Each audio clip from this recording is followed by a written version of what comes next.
Euroregione News. Natale a Rivignano Teor, festa senza sosta. Grazie alla proassessore alla cultura del comune di Rivignano Teor, Angela Piantoni, e al prosindaco di Teor, Emanuele Bazzo, abbiamo scoperto nel dettaglio tutto il programma dei festeggiamenti.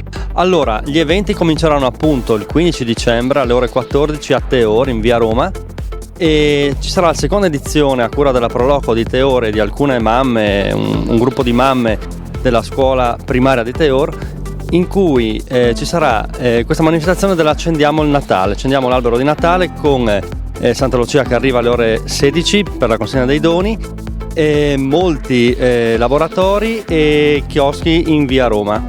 Poi il giorno successivo, lunedì 16, avremo la conferenza di fine anno e la consegna delle civiche benemerenze presso l'Auditorium di Rivignano. Queste civiche benemerenze ormai sono classiche della nostra amministrazione, vengono consegnate a un personaggio in vita che si è contraddistinto nella nostra comunità, a un'associazione, a un'azienda o attività commerciale e uno civica benemerenza alla memoria. Martedì 24 alle ore 16 in piazza Tarabane a Rivignano avremo Babbo Natale in piazza a cura della Proloco di Rivignano assieme anche alla banda primavera sempre di Rivignano. Passiamo alla fine delle festività, ovvero il 5 e il 6 gennaio, dove ci sono i tradizionali pignarui, foghere dell'Epifania. E mentre il 5 gennaio avremo l'incendio sul fiume ad Aris, a cura della Proloco di Aris, sempre il 5 gennaio la foghere o pignarul a Flambruzzo.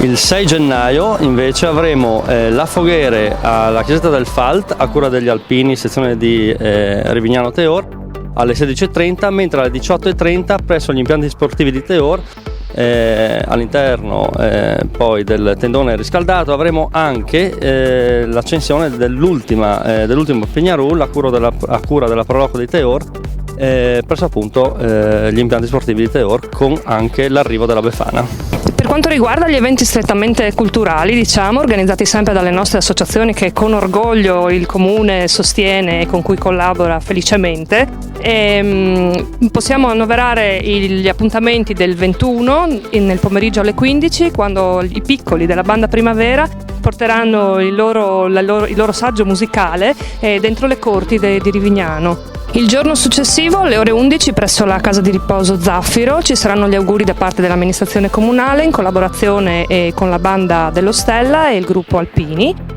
E nel pomeriggio invece ci sarà il concerto, il saggio di fine anno della banda primavera presso la Ghessante, e successivamente alle 18 a Flambruzzo, nella chiesa di Flambruzzo, il concerto dei Pueri Cantores.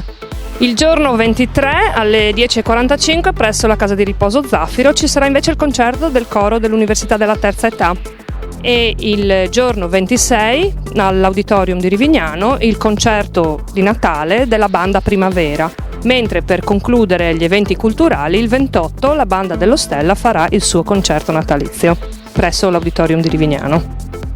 Da parte dell'amministrazione comunale di Rivignano Teor e del suo sindaco, tanti auguri di buone feste. Da Rivignano Teor per Euroregione News, Marco Mascioli. Euroregione News.